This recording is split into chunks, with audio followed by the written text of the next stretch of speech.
think my baby hot. Don't speak to any moment. Product of her environment. Shout out the global woman. Can't box her in with any trend. Oh, she's a global woman. Call Fire Marshal Bill. Like, let me tell you something. Flawless, beautiful. Follow codes down to her toes. Cuticles, picking rolls with the flow. Slam dunking all the goals. Silvers for the novice and golds for the pros.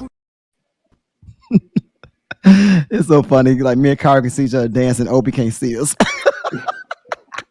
What's going on, everybody out there in TV land, on Facebook and on YouTube, and on Facebook Live? We come to you tonight to interrupt your regular schedule, your regular scheduled program. Hey, y'all, we got a banger tonight. The mic is hot. The phone lines is ready. They will be opened up early tonight, and we about to get into this. But before we start, hey, Facebook, go to YouTube, type in Nutz, Nutz, and Boltz, Boltz, the and sign, not A and D, but the actual and sign of life, and watch us live on YouTube. Hey, YouTube. Hey, YouTube. Don't forget to click that like button. It's the thumbs up. Then slide your finger on over and press the subscribe. And don't forget to click the all so you get all of the notifications when we're going live or dropping new content. Lastly, share. You might ask, share this video to where? Well, most of us have Facebook, so that's where you can share it to, or anywhere you desire. Yes, don't forget to share these messages, and don't forget to subscribe. We want to get these topics and these YouTube videos we do, chats we do, discussions we do. We want to get it spread across the world, so we need you guys to share it. We need you guys to hit the like button right now. Click that like button and please subscribe. Also, we're doing something new. Every time we hit 200, the 200 milestone mark with subscribers, we will go into the chats and find one or two people and send them a gift.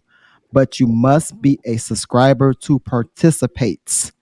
Right now, I believe we're at about 100 and Kyle, where we at about? 178. We are at 178 subscribers. So when we get to that 200 milestone mark, we will be sending a gift. Maybe it might be some money. Maybe it might be a gift card. Maybe it might be one of these cool little cups. We don't know, but we might be sending something out. We will send something out when we hit the 200 milestone mark. But you must be a subscriber to participate. Also, check out this short video about my Stop Playing Apparel line. Stop Playing was created to motivate, inspire, uplift, and inform individuals about viewing life through an alternate lens. No two individuals travel the same road or embark on the same journey. Yet obstacles are faced by all. Despite the challenge, if you believe it, you can achieve it. By purchasing a shirt, you can be part of motivating and inspiring someone to achieve greatness. Come join the movement at stopplaying.net. Yes, come join the movement at stopplaying.net. Also, if you like what we're doing and you want to donate to us, there is a QR code right on the screen. All monetary gifts are appreciated, and we thank you in advance for your gifts.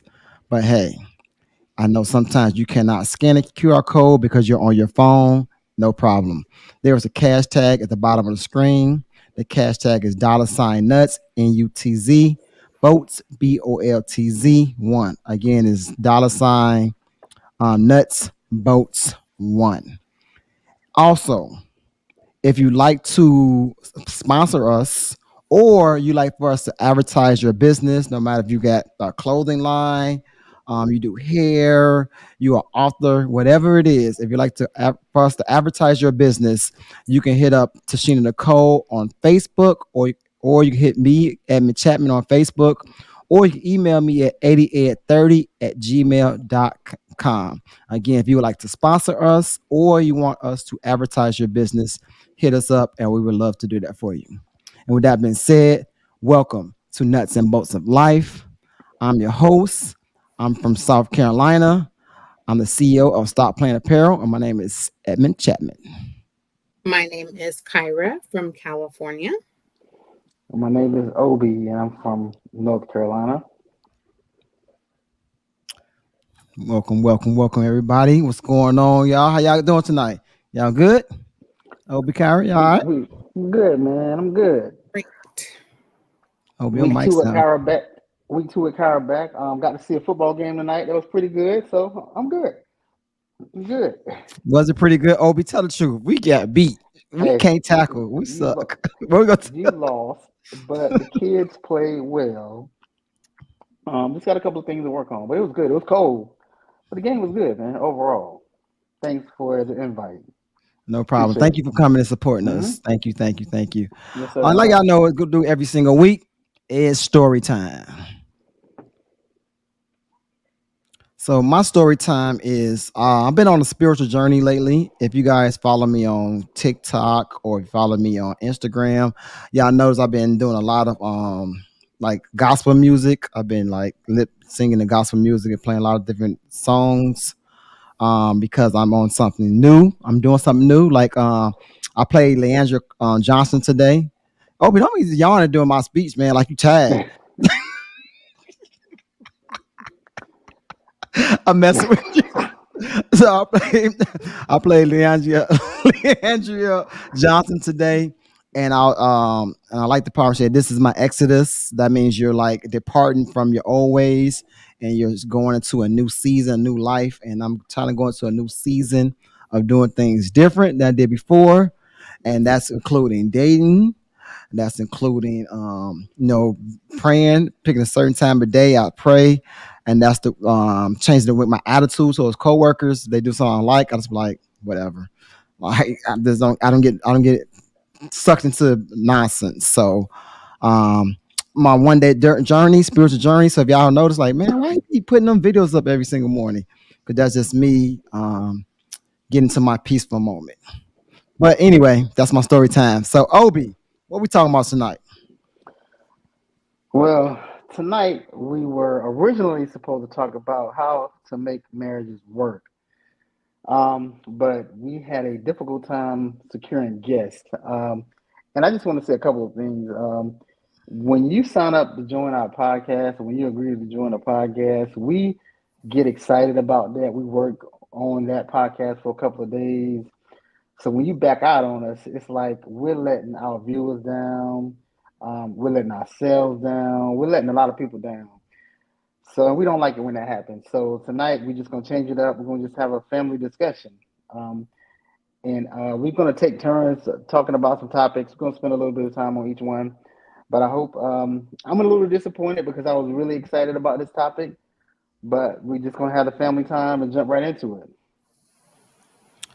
Oh, man, I can concur with you on that because I know a bunch of dope people that been married for a while, and some of them they just don't do podcasts, and I'd be like, man, if Yeah, y'all can just sit in a room with them and just hear them talk, like it be mind blowing the stuff they say, the wisdom they have. I'll be like, I have a conversation with these guys. I'm like, wow, if you just man, if you came in I get it, podcast not for everyone, I understand, but the wisdom that people be having, I just sit and talk to them like, dude, if you come on this podcast and share the stuff you share with me on a one on one, yeah. man, It's just crazy to think that, like, and I understand people are shy, scared, but I mean, being on camera ain't that bad. You just sitting there, you talking to us. Like I'm talking to you, I'm talking to Kyra, I'm talking to Sheena. I'm just talking. We just having a conversation. Um, and I really wanted to share this topic because a lot of black relationships and marriages, like we're in trouble, and we need to save them, especially the marriages. And I wanted this information to get out, especially for like the younger couples, the younger generation, so they can know what they need to do, what they don't need to do. They can learn about what to do when times get rough. They can learn about spirituality, finances, um, emotional intelligence. They could have learned a lot from this topic, and hopefully, we'll get the chance to get this topic back on. Um, but let's just go ahead and kick it off with the other topic. And again, we're sorry that we're not talking about the topic that we wanted to talk about, but things happen. But we're gonna keep it moving. all right, we're gonna keep it moving. So tonight we're gonna have a family discussion. Y'all see, we all laid back. Um, we like We ain't dressed up and all snazzy. We laid back. So hey, before we get started, hey, I want y'all to go get y'all a drink, whatever y'all need to get. You know, I got me a couple of drinks here. Whatever drink you need to get you laid back. I don't Oh know whether I want to wow, sip on something, Eddie, Ed, Um, you must be off tomorrow. I You am must be off off tomorrow. tomorrow. Oh, Or if okay. you gotta work tomorrow, get your favorite blanket, snuggle up. You know what I'm saying? Let's come and join the topic tonight. Get comfortable. So I want everybody right now. I see got a couple of people in the chat. Get comfortable right now because we're gonna have a great discussion tonight. So we're gonna have different segments, y'all. So each segment we're gonna give a little time. We're gonna talk about it. Chat. Make sure y'all what's the word? Obi. What's the word I'm looking for, Kyra? Stay abreast of what we're talking about. Stay um engaged what we're talking about, and we're gonna dive into different segments. So right now, click the like button, get your drink, get your smoking, get whatever you need to get on, and come and have a I don't know what people do. I don't know what their devices is. I don't know, Kyra. I don't know what their devices is. They get whatever you need to get and come on and join the chat. So first thing we're going to talk about is sports. So since it's football season, what is your favorite football team? Or what's your team? Um, America's team, duh, the best. Forgive our owner. He's gonna be all right. But the Cowboys. The Cow. How about them Cowboys? And I'm just leave it at that. How about the Cowboys? Kyra, do you have a favorite football team? She's a I don't Cowboys have fan. a favorite team, but I have a lot of friends that like the Cowboys, and I have like a Cowboys shirt. Um, so You yeah, said you got a Cowboy shirt. uh-huh. Don't you live in California? Yeah. People in You California like the Cowboys. you all right with me, Carol? I don't care what Ed say about you. You all right with me? So, Selfie. so tonight we're gonna start What's off talking your to team? huh? Oh, my What's your team, team? Tampa Bay Buccaneers. And I've been Mhm. liking the people like, how are you from Chicago like Tampa Bay? Well, I've been liking the Tampa Bay Buccaneers since about 1998. So I've been liking them for a little while now. I was a Bears fan growing up, of course, coming from Chicago, but one day I decided to venture on off. And I found this team. It was a guy my size. He like my size, and then Warren Dunn, and then I like Warren Sapp, and I was like the team, so I just been rolling them since then. So that's my team. But we're going to talk about our first segment. We're going to talk about is children in sports, and do parents put too much pressure on them? What do y'all think about these kids nowadays? Because I coach football, and I know we be hard on them on the field, but we all emphasize student athlete first. I always say, coaches always say that building, what I mean, school you go to, go to school, is more important than this football field. But what do you think about these parents that, have their kids 12 years old lifting weights, having these kids? I know one kid, he plays about 10 different sports at one time. The pressure they put on these kids to be these athletes and excel at a high level because maybe they didn't excel at a high level. What y'all think about that? I think parents put kids in sports one to relive their youth. They didn't, like you said, they didn't get to play sports. They didn't excel. They didn't do what they should have done when they were younger. And I also think parents put kids in sports because times are different now. Things are not like they used to be. So I think they want to keep them in sports, to keep them engaged, keep them out of the streets, keep them doing something instead of like hanging out on a corner, getting into things they shouldn't be getting into, and being promiscuous and hanging out with girls and hanging out with other people. I think it's a lot of reasons. I know I kept my kids in sports. I kept, my son played football and basketball and ran track. My daughter was in the cheerleading. And I mean, the reason I had them in that was because I didn't want them just hanging out in the streets. I didn't want them sitting at home being idle. Um, idle mind is a devil's playground. So it's it's really the parents' decision, but I think they keep them in there for a variety of reasons. I think Kyle, that what you some think? parents do and some parents don't. Like you mentioned, I do believe that there is a certain parental style that is trying to live their best athletic life through their kid because they got injured or weren't able to do a sport successfully. And so I don't agree with that. Like Obi, my son played sports from the time he was 5 until 18. And with him being an only child, I thought it was important to have him where he could have male mentors and role models, and then also to create that collaborative team environment that sports provides, as well as giving him something to do. And I think it's important that the kid wants to do it and isn't necessarily forced to do it. Yeah, that's my thoughts. Hey, y'all, the phone lines are open early tonight. The phone line open is 704-891-9560. Again, the phone lines are open 704-891-9560. Tonight, we're having a family discussion. We're going to have multiple segments. And the first segment we're talking about is children in sports. And are the parents putting too much pressure on them? Is it too much for them to do multiple sports? I personally have learned like whatever my child want to play. I play football. I wrestled and I ran track. Mason might not necessarily do any of those. He might do soccer. So I cannot put the pressure on him to play basketball or play football or run track.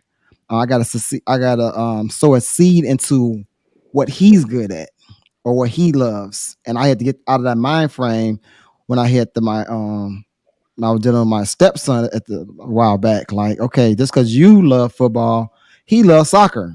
So you gotta like what he likes. But I see a lot of time these parents being in stands like, get a ball, my son. My son is the greatest. And you be like, your son kind of trash. But okay.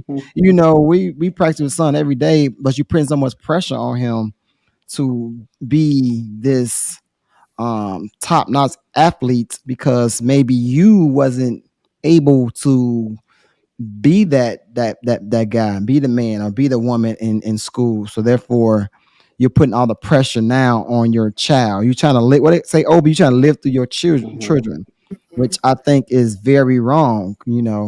Yes, if your kid is good in a sport or you want them to get better, maybe you get them a private coach, but I don't think you should be putting a lot of pressure on them to be this all-time high athlete like a lot of people do. And it's mind-boggling when parents do these things. And then they find out later on, they get to high school, maybe they don't want to play no more. And you're like, what happened? Because you burnt them out. I know a kid literally plays rugby, he plays lacrosse, he played basketball, he do some kind of water skiing thing he do, and it's one more sport he do, like 5 sports. I'm looking like thinking in my head, like, why you got this boy playing 5 sports at one time? Like he's gonna get burnt out. He's gonna get to high school and gonna be burnt out Oh, from he's playing not in so high many school sports. yet? No, he did all that. He just now a freshman this Wow. year. He's a freshman this year. So he did so much, and I'm looking like, why? If you don't succeed in one sport, okay, but doing 5 at one time, I can see like, okay, try soccer. You didn't do as good in soccer. Okay, next season, try football. Maybe next season, try basketball. Next year, try water polo, whatever. But doing multiple sports at one time is insane to me. Hey, chat. What they talking about on chat, Kyra? One person said, my sons played double sports for one season. We discovered it was too much and stopped that. Another person said, agreed, Obi. I was a single mom and I wanted mine to play to keep them from joining gangs or getting in trouble. I needed them to have some role models, some male role models. And I think it has to do with like age appropriateness as well, because if someone, like, for example, I have a godson, he's 5, he just started kindergarten, and he's in swimming lessons, and he is also doing martial arts. And then he he's played soccer in the past, not necessarily all at one time. Like right now he's doing martial arts and swimming, but they're on different days, and he's 5. It's different than someone that is in high school that is say 9th through 12th grade and doing their schooling plus playing all these sports and balancing their education. So I think that age plays a part in it as well. If you're in 5th grade, you have a lot of time and energy on your hand and you could do multiple sports. There was a time that my son played baseball, and it was baseball and basketball at the same time. And we were in practice or games every day. And he would get done with baseball practice and then switch his clothes to go to basketball practice. And during that time, he was like in 7th grade and he totally excelled in school. His grades were amazing and he was able to keep that balance. So I think it depends on the kid and on the parent. And then one last thing I wanted to add is that I don't appreciate when parents let their kids quit. So it's one thing like if you made the football team and it's your first time trying it out and you find out that you don't like it, then you need to wait till the end of the season and say, I'm not going to play football again.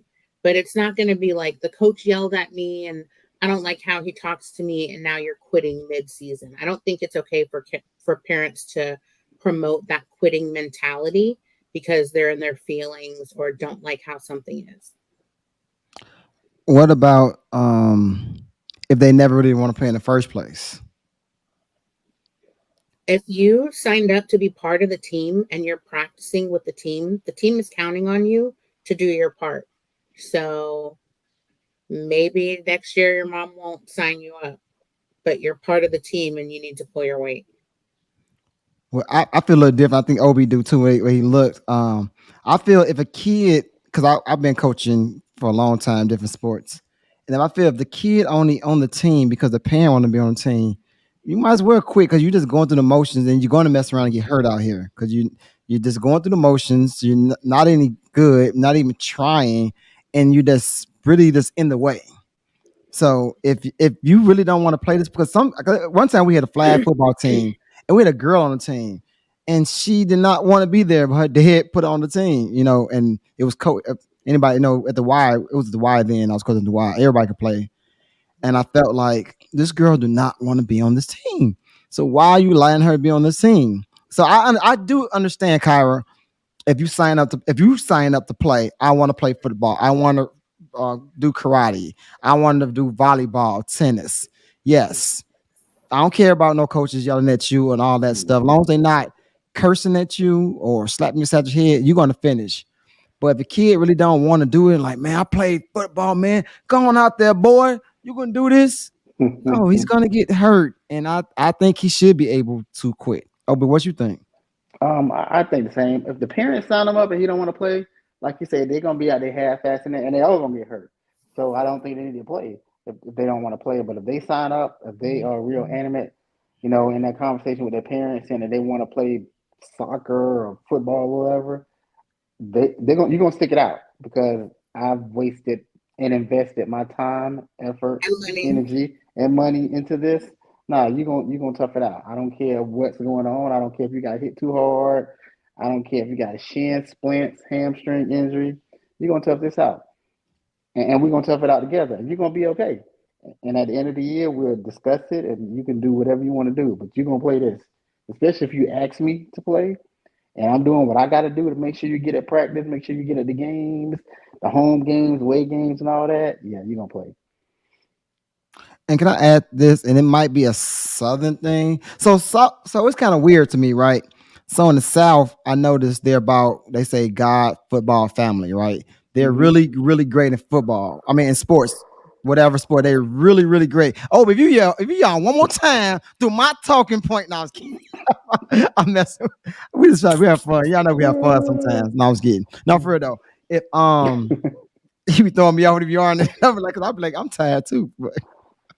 Um, like they're really good in sports down here, really, really good. But then you got those kids. It's really, really soft. No, I'm from Chicago, so all the kids are like tough. They like tough. I want to use the word bad because that's the kids ain't bad. I want to say bad, but they're a little bit of rough around the edges. And I come down here, and these kids are like what? They either really good or they really soft. Like it's just so weird to me. Like so, I see kids want to quit all the time. They get hit. Today, kid he missed the tackle. Opens at the game, missed the tackle, and say he got injured. How'd you get injured? You didn't touch anyone. You didn't fall. You didn't do anything. The kid juked you. You did one of these, and now you're injured. I'm like, His ego was wow. hurt. And he came out the game. Obi seen. I'm like, what are you doing? You put me in. I don't know. I'm like, these kids are soft down here. Either they get really good or they're this SOFT soft. His ego was bruised, man. His ego was bruised. He missed a wide open tackle. I would have done the same thing. Oh, oh, I would have. Yeah, yeah. Yeah, he got juked. I would have done the same thing as a kid. Well, that is it for we can go on with this one, but that is it for this segment. And we're gonna move on to the next segment. Cara, what's our next segment? And before you start, Next, Kyra, hey, Facebook, if y'all want to watch the rest of this episode, go to YouTube. I see y'all watching. Go to YouTube. Come on, go to YouTube. Type in Nuts and Boltz of Life. Or you on Facebook, go to my page. I put the link right there. Just click the link. It's right on my page. So just go to my page, everybody watching, and click the link and watch this live on YouTube. I'm out of here, Facebook. Go ahead, Kyra. so our next topic is going to be about teachers. And the question is, are teachers underpaid or are they overpaid? So definitely want to hear from you in the chat and on the phone lines. Again, they're open 704-891-9560. What do y'all think about teachers and their salaries? Um, I think they're underpaid. They do a lot. I think they do more than what they are charged with doing. I have a lot of teachers in my family, and just to hear what they do, hear what they have to go through, to hear and see what they have to deal with when it comes to our kids. Um, as a volunteer in the school system, I see what teachers go through, um, and it's crazy. The kids are so disrespectful. They don't listen. They do what they want to do. They get in school and think they don't have to respect teachers and administrators and principals. They're underpaid, and that's just my opinion. And for somebody that has such a huge, important significance in a person's upbringing, I think they definitely deserve a pay raise because they're underpaid. If they are teaching people to be chemists and NASA scientists and helping people go to the FBI, helping people go to college, then their salary should be commensurate to what they do. And one day it's going to happen. It may not happen in our lifetime, but it's going to happen one day. And that's just my 2 cents. Don't kill me, Kyra Obi of the chat. I think all blue collar workers are underpaid. I think we all are underpaid for what we do. I know with my job, I'm definitely underpaid. So I can definitely say I think teachers are underpaid because for what I do at work, I think we should be getting paid a lot more. So what teachers got to go through with being a mentor, a mama, sometimes it's at school, a teacher, um, uh, a, a friend. They definitely are getting underpaid, and then you have those children that come with a little bit of behavior issues, and now they got to deal with those while maybe dealing that one or two kids in the classroom while maintaining the other. How many kids in the classroom nowadays? I don't know. 20 to 30. 8 or something. Like, so you got 25 kids in the high school class, 25? That's a lot, ain't it? Oh, so you got 25 kids, and then you got the one that's bad. So you got to focus on the one and focus on 25 at the same time and trying to balance it. So they definitely go through a lot of stuff. And I know we got a few teachers in the chat. So teachers in the chat, we want to hear from you guys. Call in 704-891-9560. Definitely call in. We're going to hit some of them comments up in a second. But I believe that we all blue collar workers are underpaid. And I think teachers are definitely underpaid. I'm sorry, Obi. You're a white collar worker. I'm a blue collar worker. You and Kyrie work from home jobs. You said what? I do a normal job. I said you and Kyrie y'all work from home jobs. Everybody has choices. Everyone has choices. Well, I just want to say thank you to the people out there listening and or in the chat that are teachers for your patience and for pouring into the kids who are going to be our future and who will be those chemists and other things eventually in time. I personally couldn't do it because I would catch a case on easily first hour. I think it takes a lot of patience and understanding and being focused on dealing with difficult personalities. Sometimes there's no discipline at home, and that feeds over into the educational system. And so I feel that they're definitely underpaid. I did some checking, and elementary school teachers, this is based on 2023, the median annual wage for an elementary school teacher was $61,400. For middle school teachers, the median was approximately $61,810 in 2023. And high school teachers, the median annual wage was about $62,870 in 2023. And then there are kind of some highs and lows because there are states that pay high, like New York, Massachusetts, and California. The average salary ranges from $80,000 to $90,000. And then the lower paying states like Mississippi, South Dakota, and Florida have lower averages, which are $45,000 to $50,000. 45,000? Yeah. And I know that like cost of living and stuff like that is factored into those averages and mediums, but $45,000 or $50,000 is not enough for me to deal with people's kids. And I really think it's important that the parents work with the teachers to build. When my son went to school, it was like the triangle. So the scholar is at the top of the triangle, and then one side of the triangle is the parent, and one side is the teacher. And so just the importance of working with the teachers in the school and making sure that your kids are up to standards and being involved, actively involved, I think is important. So definitely underpaid. Carl, I can't walk my ass with, I said I'm on my spiritual journey. I can't wipe my butt with 45,000. 45,000? Dang. What you gonna do with that? I mean, I'm sure the cost of living, so for rent or mortgage and things like that, are a lot lower in some of those states, I would imagine. What's going on in the chat, Kyra? In the chat, it is saying that the classroom size is approximately like 30 or more kids. Teachers are underpaid, overworked, and stressed beyond their belief. Plus, they have to deal with these out of control, disrespectful little brats.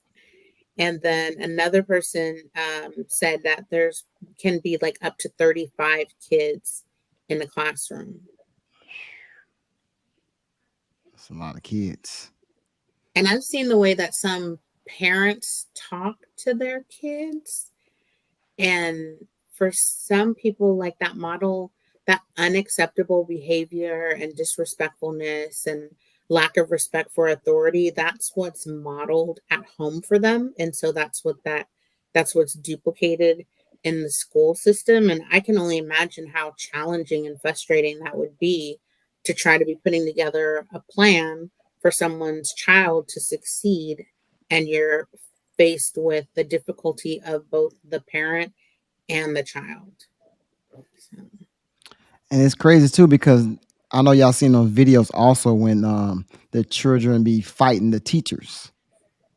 So you got to deal with that too. You told Ray or you told little Johnny to go sit down or be quiet while I teach my lesson. Now they up in your face. Now they swinging at you. And these kids are big too. Like we got some kids this 8th grade that's bigger than me. I'm like, geez, mhm, I would choke slam you if you don't do this push up I told you to do. But you big though. Mm.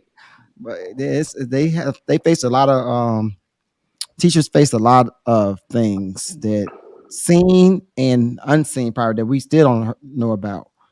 It is ridiculous out there what they got to go through. So I definitely will hope they get paid more than I don't care what state you in, more than 45,000. I would hope. Mm. People work at these fast food restaurants get paid about 45,000. Mhm. So I would hope, and no shade to people who work at fast food restaurants. Don't kill me. But I would hope that they do get a raise for all the things they have to deal with.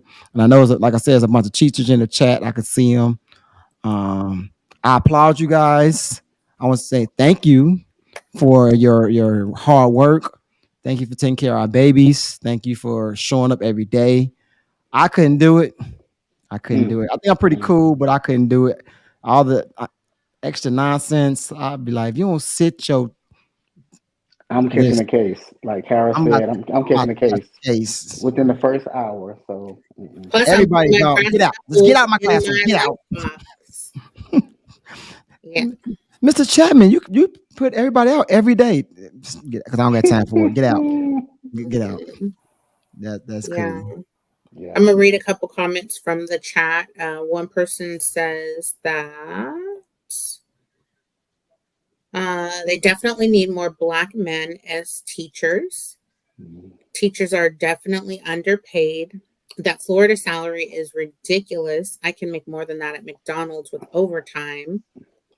$45,000 is the average income for Black men, unfortunately. I don't think a Mm. lot of people realize that.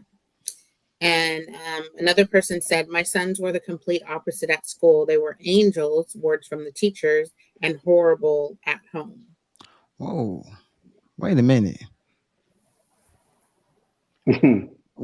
So wait a minute. So they showed the teachers more respect than they showed the parents? Am I hearing that correct? Yeah. Wow.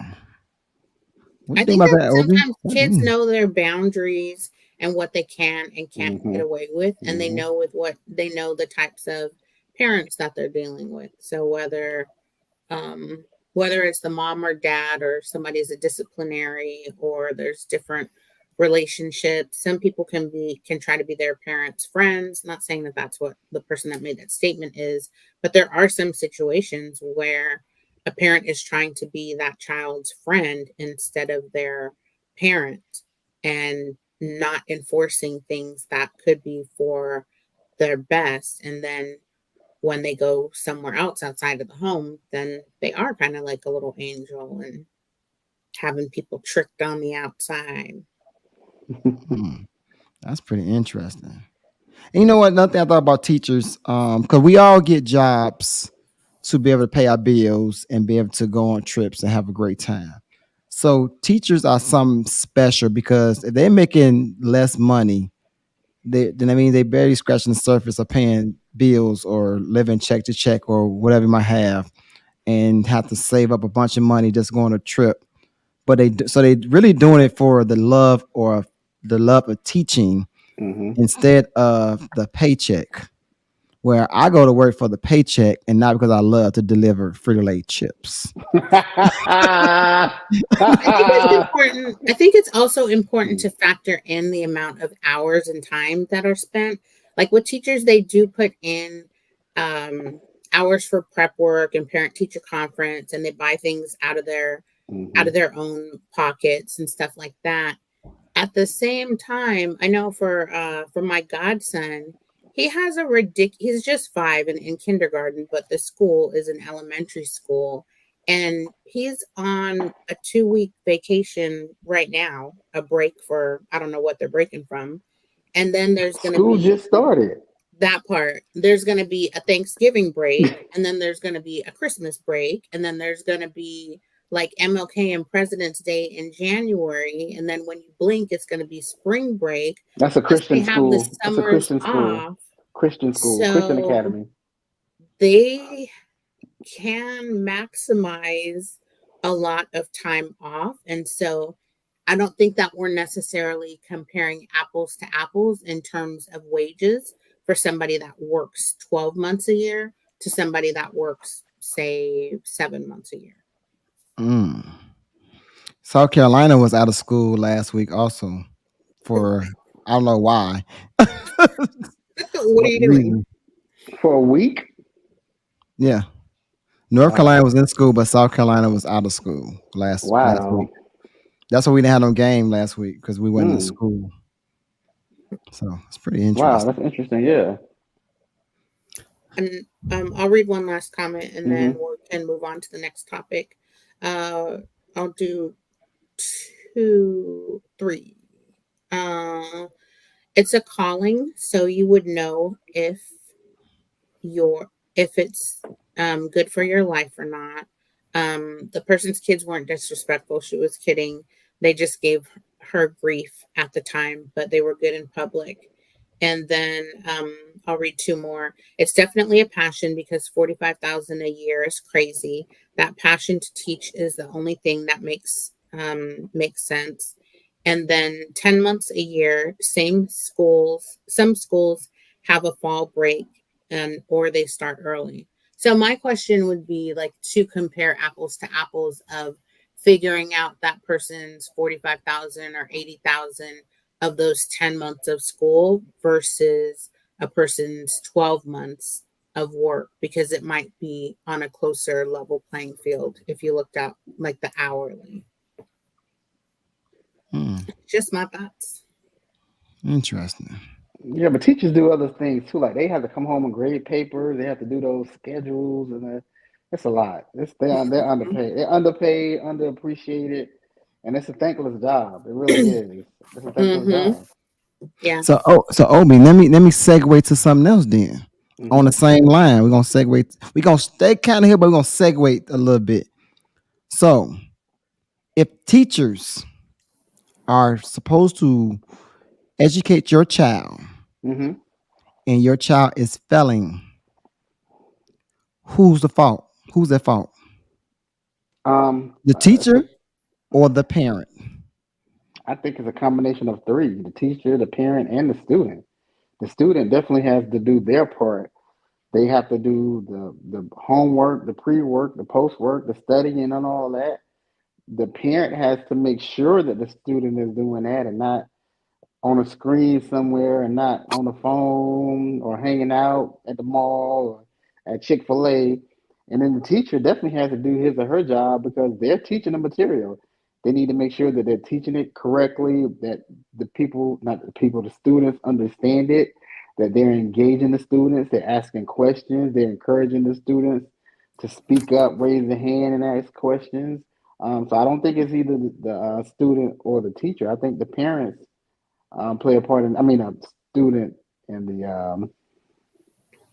the teacher and the parent. I think it's all three. Before I mix myself up, it's all three, and I think it's all three equally. I don't think anyone takes more blame than the next, and that's just my opinion. Kyra? And I think it depends on the situation, because there was a situation when my son was in school and he wasn't getting a good grade in math. And so I went in and I sat in the class to find out what kind of learning or what kind of teaching was being taught and what kind of learning was being learned. And it was there that I found out that he wasn't the only person not passing. The majority of the class wasn't passing. So then to me, it seemed like the problem was the teacher, because if you have a high percentage of your class that's not failing there, that is failing the class, what are you doing to change? What are you doing to get them to understand what you're trying to teach? if only one person had an A, four people had C's, and eight people had D's, like clearly the common denominator is the teacher and something's wrong.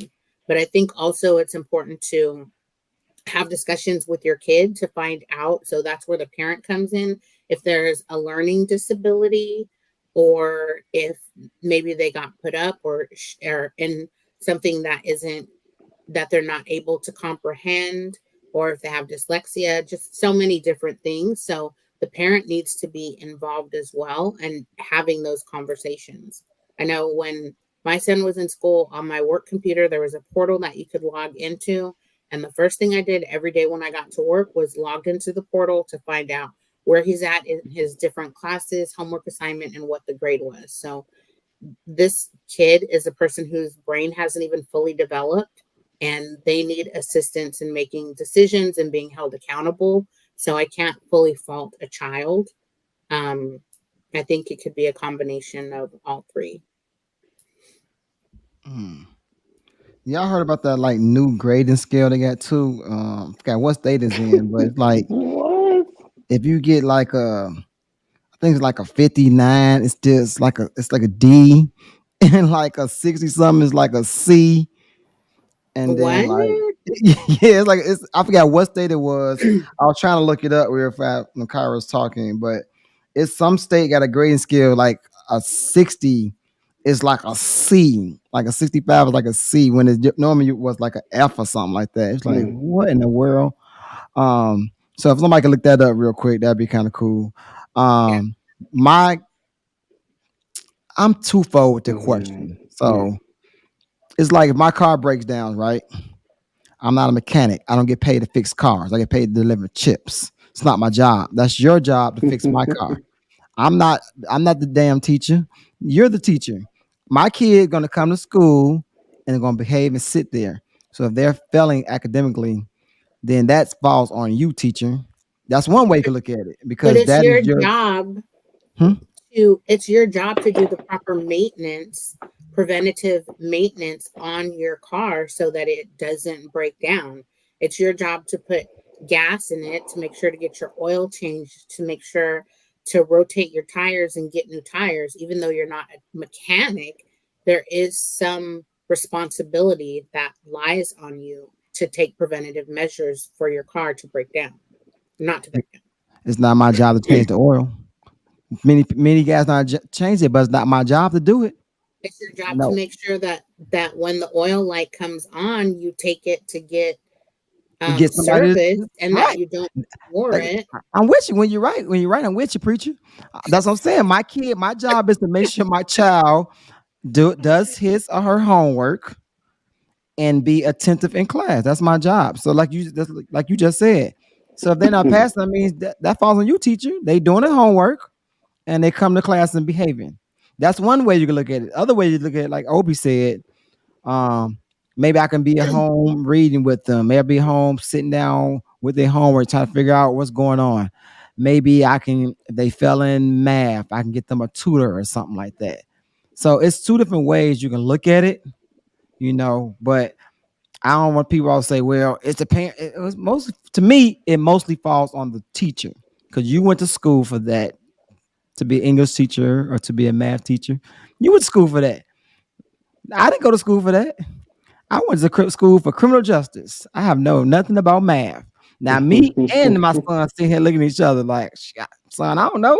Hell, you don't know. I don't know either. I think there's a lot of distractions in the educational system as well. You have people on their phones. There's people that are diverting attention from what the teacher is talking about. There's fights and all kinds of stuff. So it's possible that the teacher is doing their hardest, but they're met with all these different challenges and distractions that make it hard for them to teach and make it difficult for the student to be able to learn in those types of disruptive environments. And that's what we said earlier. We talked about in the earlier segment. So I get that completely. But I'm saying like when they get to, of course, like Mason's in first grade, but say Mason get to like eighth grade or whatever, or high school, and he got this. What is it? What is high school? Geometry or algebra 2, trigonometry, whatever. I don't know. So we both looking at each other. No, you don't know, son? I don't know either. Like, I don't know what to do.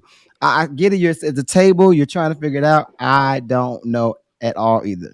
So that's why I said, man, what are you learning in class? What does the teacher teach you in class that you don't know and I don't know either? So like I said, it's twofold to it. One, I can say, okay, well, let's try to get you find a tutor. Because when I was in high school, I actually went to my cousin Kelly when I was doing geometry, and she actually tutored me, and I went from like an F to like a C or something like that, or a low B, So she was actually my tutor because I suck in math. But I just want to know like who's at fault here, That's why you can look at two different things. TikTok, you can look at two different things and say it can go two different ways. It can be the parent, it can be the teacher, or it can be all three. Like Obi said, I don't know. I'm not sure. I think if I'm doing my part, send them to school and make sure they're doing homework. You need to do your part, then, teacher. I'm doing my part. You need to do your part. And just real quickly, a person put in the chat, how would you expect it to fall on a person when they only see your child for 7 hours a day? That makes no sense. And really, it's not 7 hours a day, depending on the grade that the child is in. If they're in like a lower elementary, then yeah, it's probably like 7 hours a day. But once they get to high school, that teacher might have 90 minutes with your child.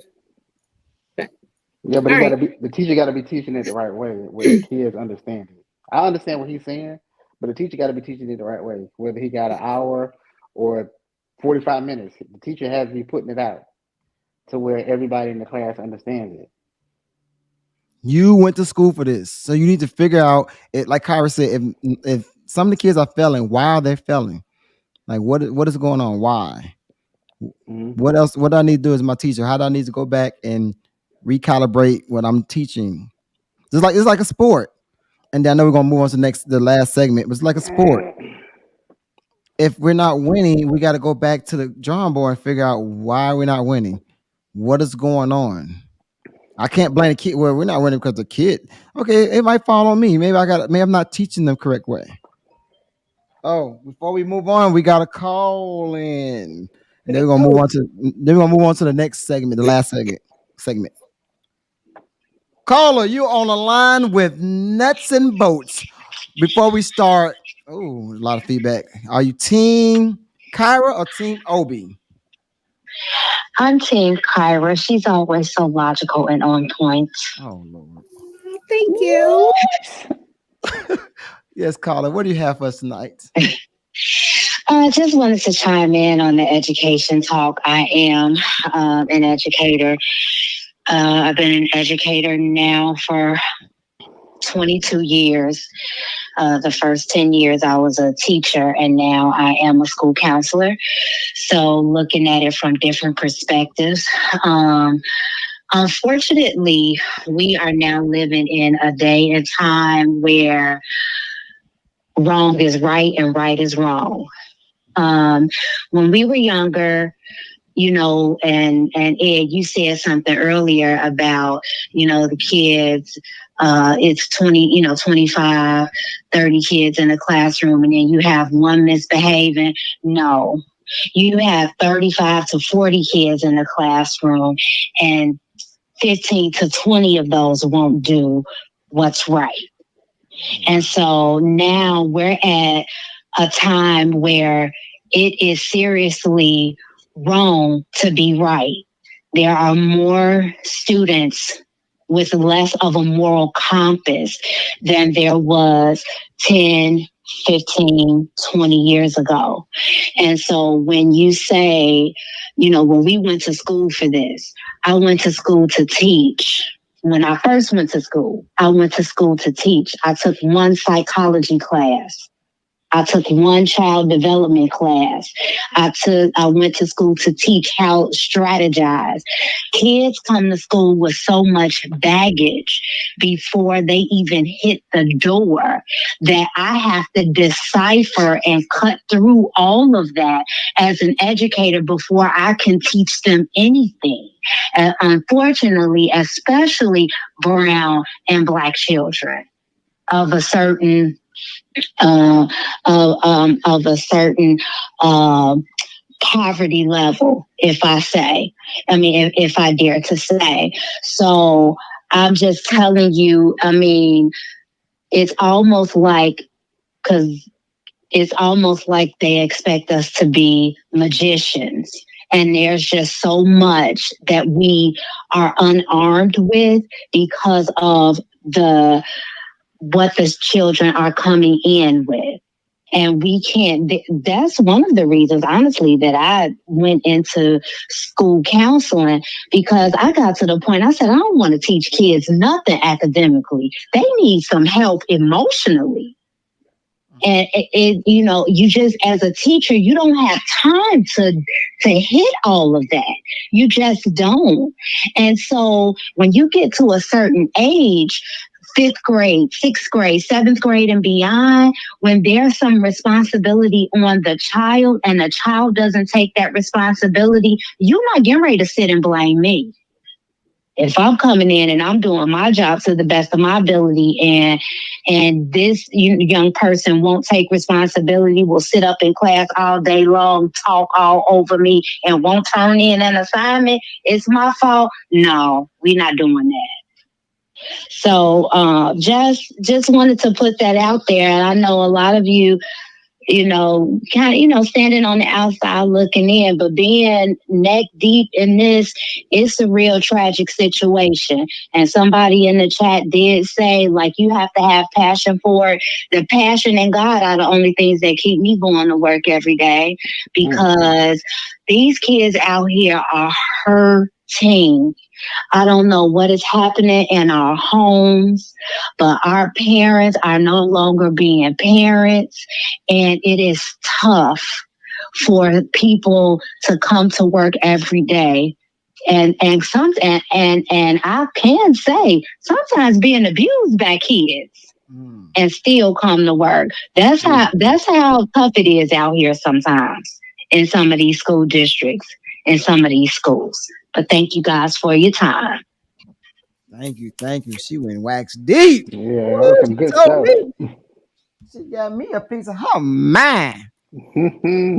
Hey, but I would love to go deeper into this. So, Kyra, matter of fact, producer, write this topic down. We want to have, so we're going to put it out here now, Obi. We're going to put it into the atmosphere. Educators, we want to have you guys on our show. We want to go talk a little bit more about this. So, we need educators to come on our show. We need some educators to come on our show.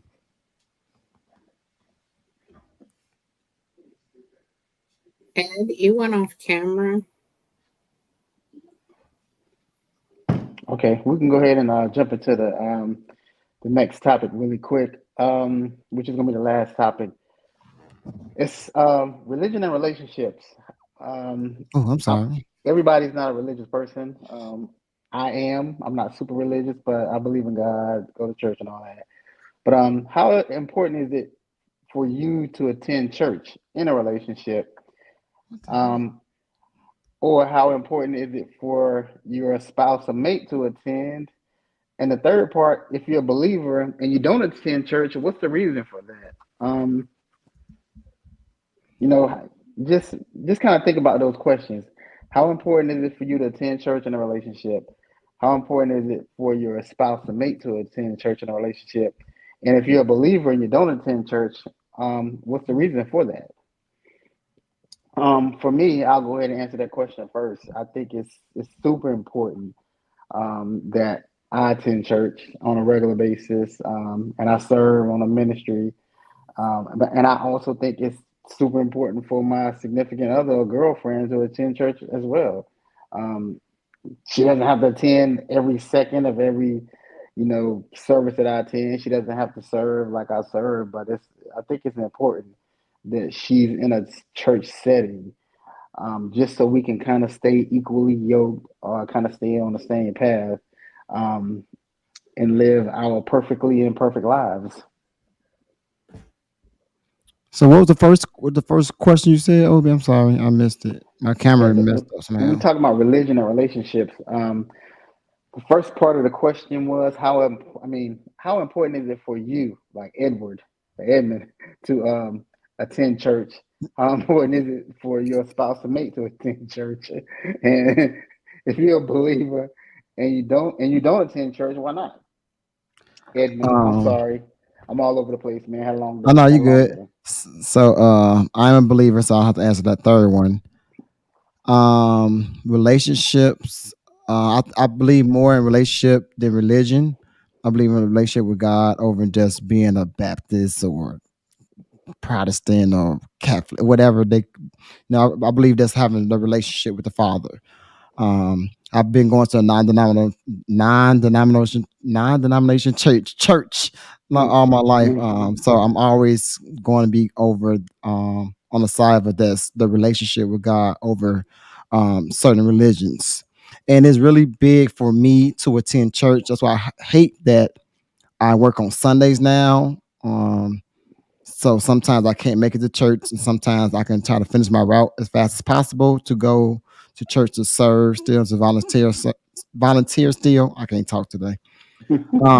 But it's very important for me to go to church because that's why I feel like I get my food. So I feel like I get fed at spiritually fed by going there, being in the room, hearing the word of God, being around other believers. So it's very important for me to be there, and it's also very important for whoever I'm dating or married, or get married to be a church goer too, a believer, and the person that goes to church as well. I think that's part of us being equally yoked. That's part of us being in unison with one another. That's part of us walking together and this Christian walk, this godly walk. I think is very important to me. I don't want to date a woman who don't go to church at all. I don't want to date a woman who don't believe, and I don't want to date a woman who don't want to go to church with me. Now, if she got her own church, that's totally different. But she just don't go at all. And I get it. It's people that she be like, I believe in God. Just don't go to church. I get it, but it's important for her to come with me. I think we show a strong foundation when we go together, and that's just how I feel about that. What's your feelings, Miss Kara? So I have different feelings because of where I'm at. I am definitely a believer and grew up in the church and went to Sunday school and church and Sunday evening and Wednesday night Bible study. And then later on, like taught Sunday school and Wednesday night Bible study.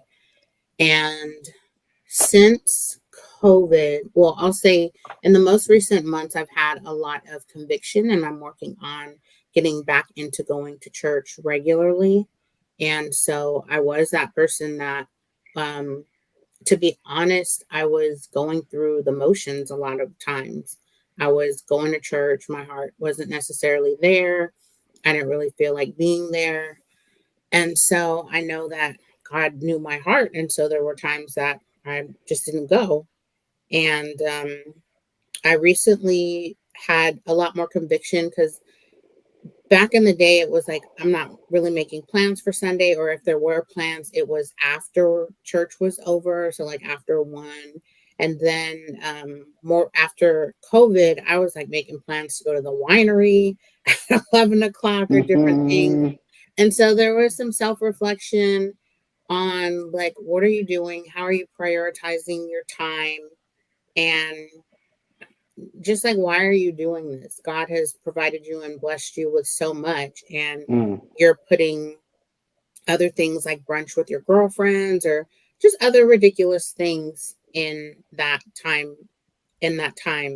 And so I'm working really hard because something I've always said is like um I want to date someone that is in church, but that's hypocritical. Like I'm not even going to church every single week. And I mean, there are times that a lot of times I was watching it on television because our church still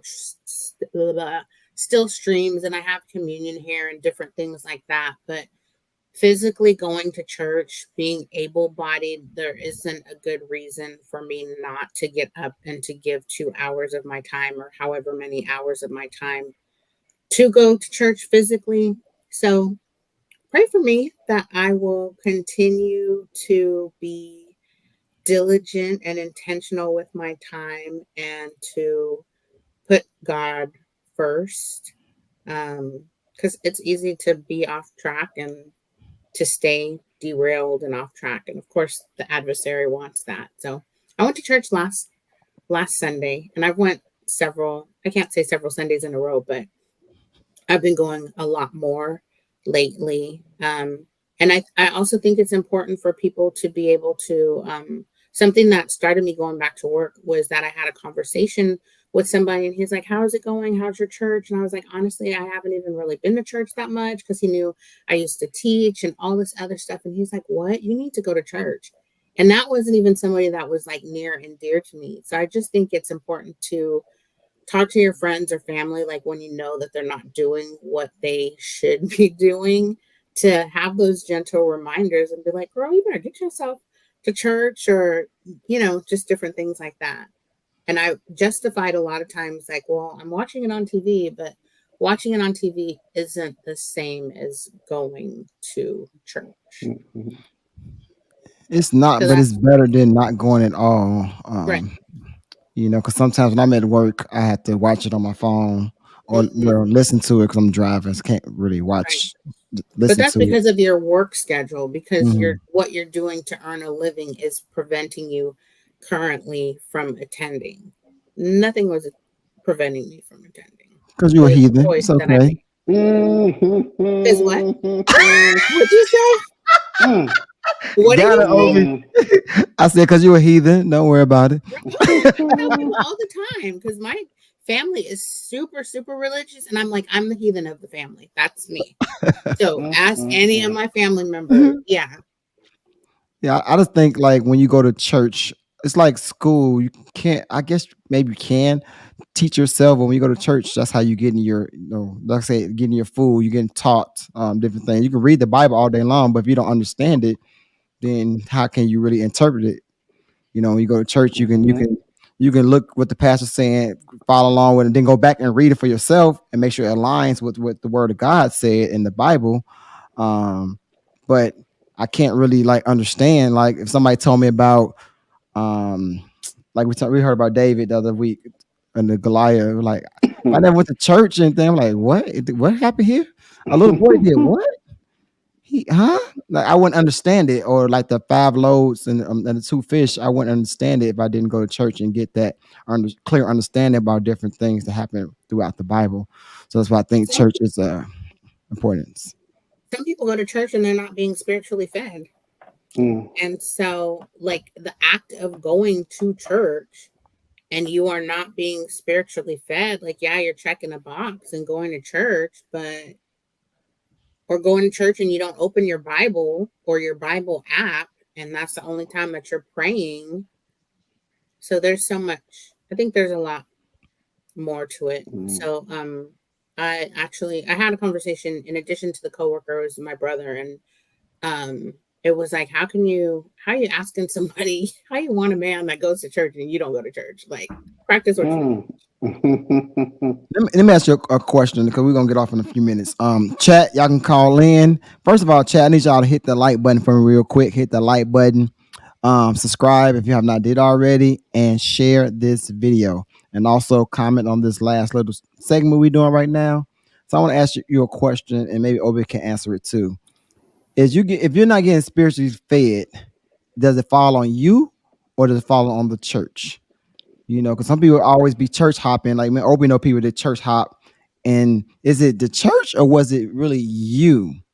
Like maybe your ego or something you did or didn't like one little thing, or they didn't like you.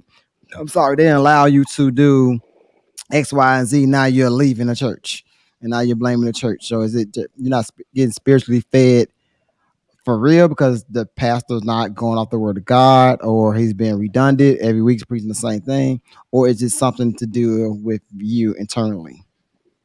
I think, again, like when we're talking about the teachers, I think it could be a little bit of both. It could be the pastor, it could be, the way he or she is preaching the word. It could be that what he's saying or she's saying and how they're saying it, you're just not picking it up. It could be you. You could be in church thinking about brunch, or you could be in church thinking about the sale that's going to stop at 3 o'clock in the afternoon, or you could be thinking about you All got those to cook. honeys in church. You got to cook for the kids. Hey, I'm not commenting on that. I'm not commenting on that. You could be thinking about, the football game that you got to get to, and you want to beat traffic. It could be a lot. So that's a tough one. I don't even know if I have a right answer for it. It's situational. It could be a combination of both. At the end of the day, it's the relationship between you and God that is going to get you into heaven. So I can't see the pastor being responsible for um for that. Like if you're not getting what you need, or maybe you could use that as a springboard to do a deeper dive, or to do a Bible study or a small group or something with the material that was covered at church. But ultimately I feel like it's the person's responsibility. That's good. And I just want to read this too out, and we're gonna end this show. So no to the person that said, "Do y'all have to go to the same church?" No, we don't have to go to the same church while we're dating. Once we get married, we have to figure out which church works best for us. Because I believe when you're married, you should be going to the same church. But if me and Kyra's dating, as long as she go to church, it's cool. I go visit her, she come visit mine, as long as she's going.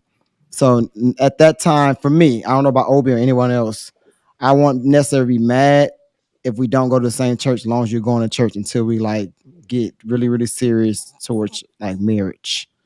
Um, Also, a person said it's a must, no question. And if we are married, we need to serve together at the same church. I agree to a certain extent. We don't have to serve together, and we can both serve, but not want to do it together. Like when I moved down to Carolina, my ex-wife, she served with the kids, and I served with the usher team. So we served the same day, but not in I the think that's same what they location. meant in terms of just being part of the same church, as opposed to she's Ah, going to okay. a church and serving, and then you're Ah, going okay. to a separate church and serving. Both y'all are serving, but it's not for the same church. Mm. Got you. With that being said, Obi, what did you thought about tonight's family discussion? Again, I think we have a great team. Those that are in front of the camera and those that are behind the camera, and regardless of what we're presented with, we're gonna do what we got to do to knock it out of the park. And I think we did that tonight. Um, we're always ready for emergencies. We plan very well, and even though everybody is always Team Kara, whew, I think we do a good job together, and I'll just leave it at that. Whoa. Yeah, that was a whole lot of sarcasm. Whole lot of sarcasm. And I don't have the bottle of 1800 or the Casamigos or whatever Ed got. I got a little bit of Hennessy, a little bit of Crown Apple, but I need some right now. I'm so sick and tired of these Team Kyra, Team Kyra, I'm Team Kyra. We ain't even talking about nothing that got to do with somebody being on the team and they always Team Kyra. Hey, Ed, she wasn't even here and they was still Team Kyra. They was still Team Kyra. She was not Her here. girls, sorority sisters, girls from her hometown, family members, cousins, sister-in-laws. I digress. I You are. digress. You are. Yeah. Kyra, what you done about tonight? You got deep with it. Really. I actually love having these family chats and just being able to talk about how we feel, our personal experience, getting people to call in and chime in the chat. I like the format a lot. And I appreciate, again, just shout outs to those. There's some people that teach for a paycheck, and there's other people that teach like in church and on the football field and different things like that are just volunteering their time. So thank you to everyone that is being that example, being that mentor, being that support system for the kids. Some people teach adults as well. So just thank you for what you do. It definitely makes a difference. And I appreciate us being able to talk about both sides of the education system. I was definitely educated on what teachers are going through emotionally and what these kids are going through emotionally too. Because from the outside looking in, I'm just like, kick that kid in the throat and move on. But from the inside, I should say karate chop the kid in the throat. Don't kick the kid in the throat. But from the inside looking in, there's kids that have trauma and that have different emotional baggage that they're dealing with. Their parents could be on drugs. There's just so many different possibilities, and being able to kind of examine that and find out what starting point you're going to have in trying to be a part of their education. So definitely learned a lot. I appreciate the conversation in the chat and that we had with each other. That was good. That was good. I don't want to be redundant. Kyra said it so beautifully. So shout out to the people in the chat. Shout out to the caller. With no disrespect to teachers at all, like I said earlier, I just hope you guys be able to get paid more, and we thank you for your all you do for our kids. This is just a family chat. I'm with Kyra. I love the family chats too, because we can dive into a bunch of different topics, different segments, and it's laid back and enjoyable. And I love our chat. Y'all be on fire. Y'all always engaging. We thank you for that. But next week, we're going to be talking about how men can help women feel safe and secure. I already got some people lined up. So we always hear about, I want to feel safe and secure. So we're going to ask some women what that actually means to them. So next week's topic is how men can help make women feel safe and secure and protect their peace. So if you'd like to be on next week's podcast, especially ladies for next week, especially want a bunch of ladies on the panel. I'm not gonna lie, because I really want to hear from you. I want to be able to learn from what you got. You can hit up Tashina Nicole on Facebook or hit myself, Admin Chapman, on Facebook if you'd like to be on our panel for next week. Also, once again, if you'd like to sponsor us or you want us to advertise your business on our platform, you can reach out to Tashina Nicole on Facebook or Edmund Chapman on Facebook, or you can email me at eddie30@gmail.com. I hope you guys enjoyed our family chat tonight. I hope you enjoyed the conversation. Again, we will be having educators on here in the near future. We want to dive more into that and learn what's going on in the classroom, because like Kyra said, like I said, I don't want to be redundant, but I actually learned a lot tonight too from educators. But like I say every single week, I love you. God loves you. Go out and be great on purpose. Peace out, y'all. Thanks for tuning in. Oh, you can dance with us now. You can see us dancing now, Obi. I think my baby hot. Don't speak to any moment. Product of her environment. Shout out the global.